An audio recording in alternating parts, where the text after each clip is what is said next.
Salam aziz dostlar. Futbol hekaýalaryny size ettirmäne dowam edýäs. Bugünkü bölümimizde Roma'nın Imperatoru wepalylygyň kitabyny ýazan Francesca Tottiniň hekaýasyny size ettirýäs. Vi vedo sugli spalti. Sento i vostri sguardi. Vi ringrazio di essere con me. Voglio che lo sappiate.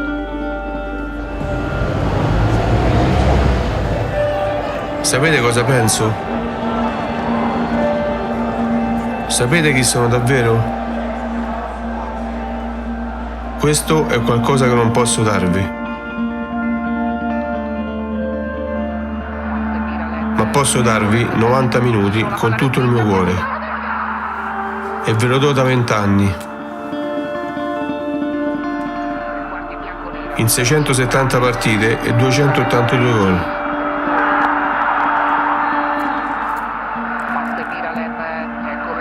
Ho dato tutta la mia carriera e tutto il mio impegno per una squadra soltanto. La S Roma. Giocando per voi, i tifosi. Forse è il momento di ringraziarvi tutti, in Italia e nel mondo. A nome di questa grande squadra, grazie.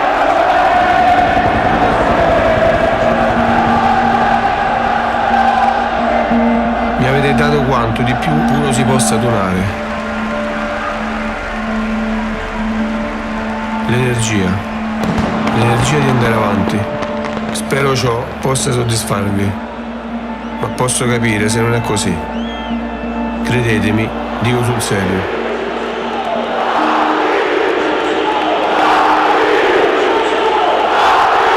Non sono soddisfatto neanch'io.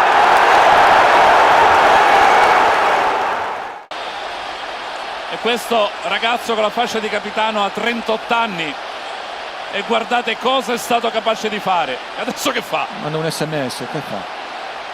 C'è Guido Nanni al suo fianco, si fa la foto, il selfie, e questo supera addirittura quando prese la telecamera, ti ricordi, anni fa?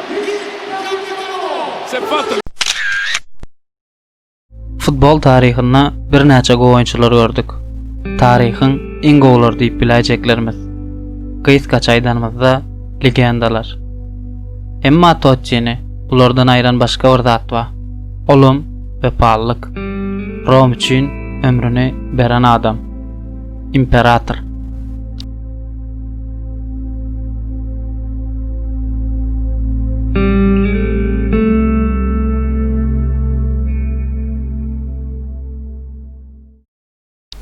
Francesca Tottini 1976 ýylyň 27 sentýabryna Roma'nın Appian-Latina raýonuna garip maşgalada doguldy. Maşgalan ikinji çağasy. Maşgalasynyň par derde eklenişdi. Oň bolsa gözi futboldan başga zat gören okdy. Heniz 7 ýaşynda wagty. Raýonyň komandasy bolan Fortitudo'da futbola başlady.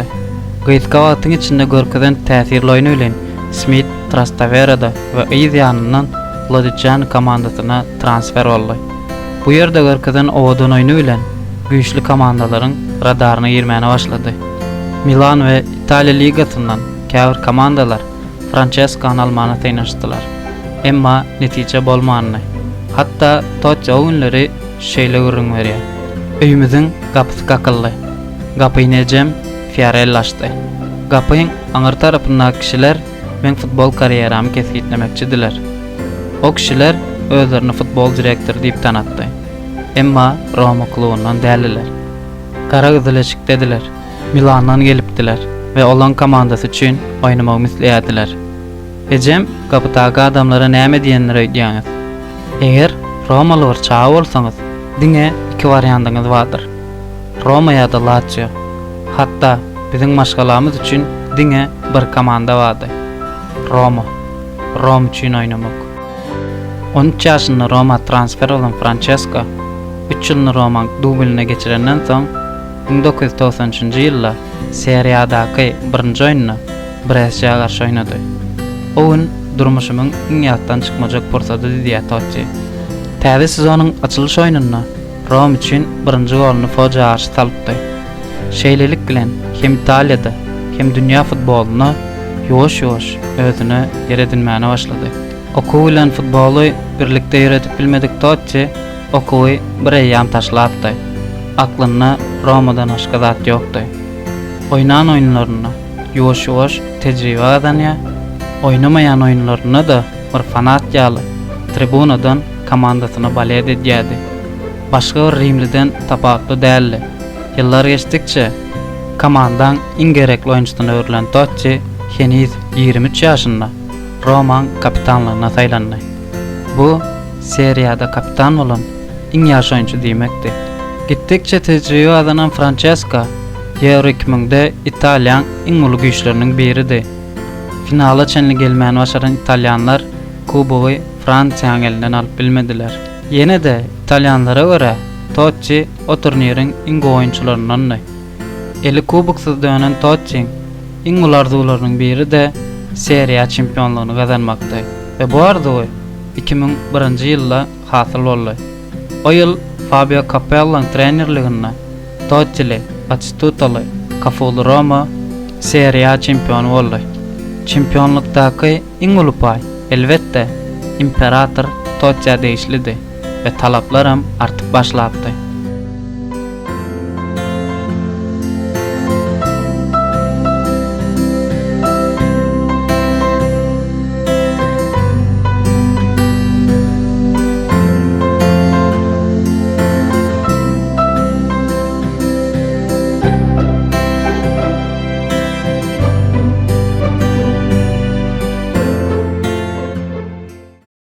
Emma işler garaşylanyýaly gitmedi. İtalyan spornusyny hem ýagdaý hiç tapatly däldi. Bütün İtalya Imperatordan känzat garaşýardy. Emma olam 2002 dünýä çempionatyna İtalyan oýnan Erwed oýunynyň öňüne geçip bilmedi.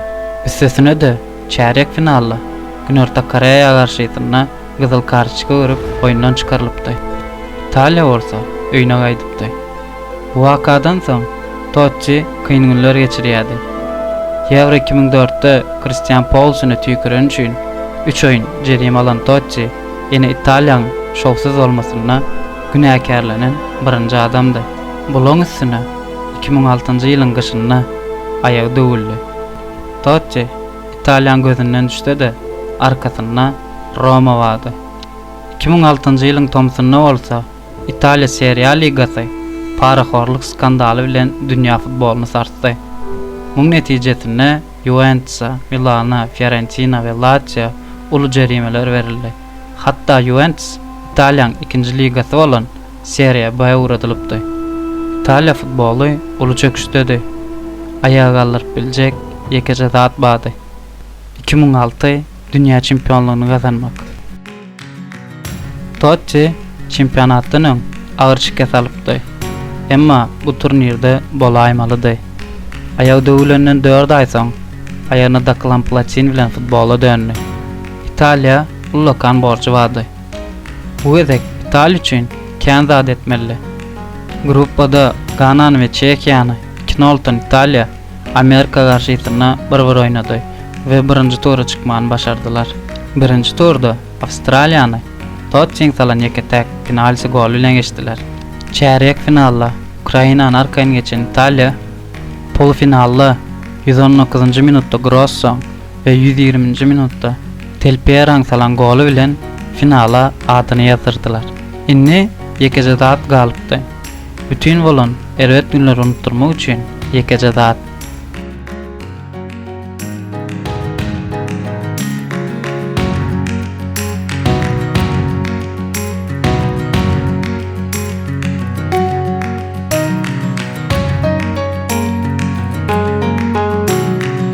Finalda Fransiýanyň penaltiler bilen geçen Italiýa dünýä çempionatyny 4-nji gezek gazandy.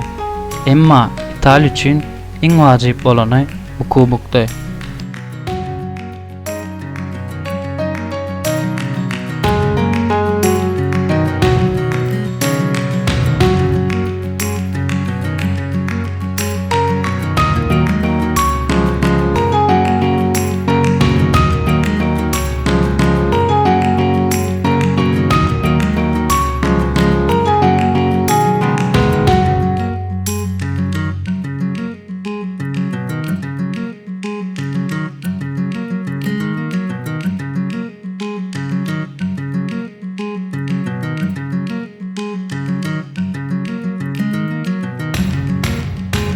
turnir boýunça Imperator maksimumny berdi.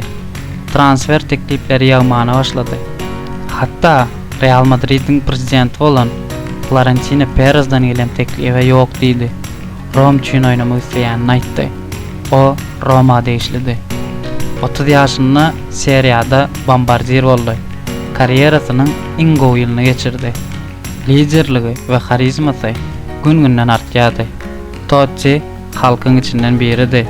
Sponsorlardan we futboldan gazanan pulunyň ýartyny garyp basarlara paýlaýardy. Ol Hakyky Imperatordy. Diňe bular bilen çäklenmän. Roma Olimpiada stadionunyň ýerine her oýun garyp pukaralara oýuny görkezdi. Öz oýnamaýan wagtynda ýerine däl tribun fanlary bilen oýuny görýärdi. 2005-nji ýylda ýylary Blazi bilen öýlendi. Roma Imperatorynyň toýuna müňlerçe Romaly gelipdi. Bu hemmesi aýry-aýry çağrylypdy. Toýun kasetasyny bir Italyan kanalyna satyp gelen puly mätäç adamlara paýlady. Francesco Totti Roma formasy bilen 786 oýuna çykdy we 307 gol saldy. 2006-2007 sezonuna Golden Boot bayrağının ýesi boldy. 2000, 2001, 2003, 2004, 2007 ýyllarda Italiýada başga ýylyň oýunçysy saýlandy. 2010-njy ýylda Ýewropaň iň prestijli bayraklarynyň biri bolan Altyn aýak bayrağını gazandy. Seriýada şu wagt içinde iň gol salan ikinji oýunçy. Francesco Totti Roma klubunda 28 ýyl geçirdi. Hatta son oýunyna öňkülüginden hiç zat ýitirmändi.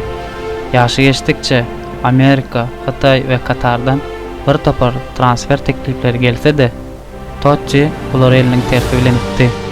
Pul Tottiň Roma sevgisiniň öňüne geçip bilmedi. Bu modern dünýäň we pasylygyna garşy direnen bir güýçdi. 2017-nji ýylyň 28-nji maýynda Roma Olimpiada stadionuna Genoa garşy son oýunyna çykdy. 40 ýaşyndaky, ýoluň soňuna gelipdi. Oýundan soň tribuna sag bolsun aýdanyna hem o aglaýady hem Romalılar. Imperator şu sözler bilen sagollaşdy. Gynnansagam hiç itlemeden wagt geldi. Çyralar öçürmäň zat däl. Üstümde siz bilen geçiren 25 ýylym bar. Dilan zat. Men iň gowy oýunçygym futbol topudy. Emma durmuşda bolýaňyz. Wagt geldi we şular diýdi. Formany çykar. Inni yüzüme sıyırıp geçen şemaly we topu depenimdäki adrenalini duyup bilmeýän. Roma meň maşgalam we dostlam. Roma deňiz, dağlar, heykeller ve Roma elbette Romalılar. Roma sary we gyzyl. Roma men üçin dünýäň özü. Bu klub, bu şäher men durmuşum. Soňsuzy çenli sizi söýýän.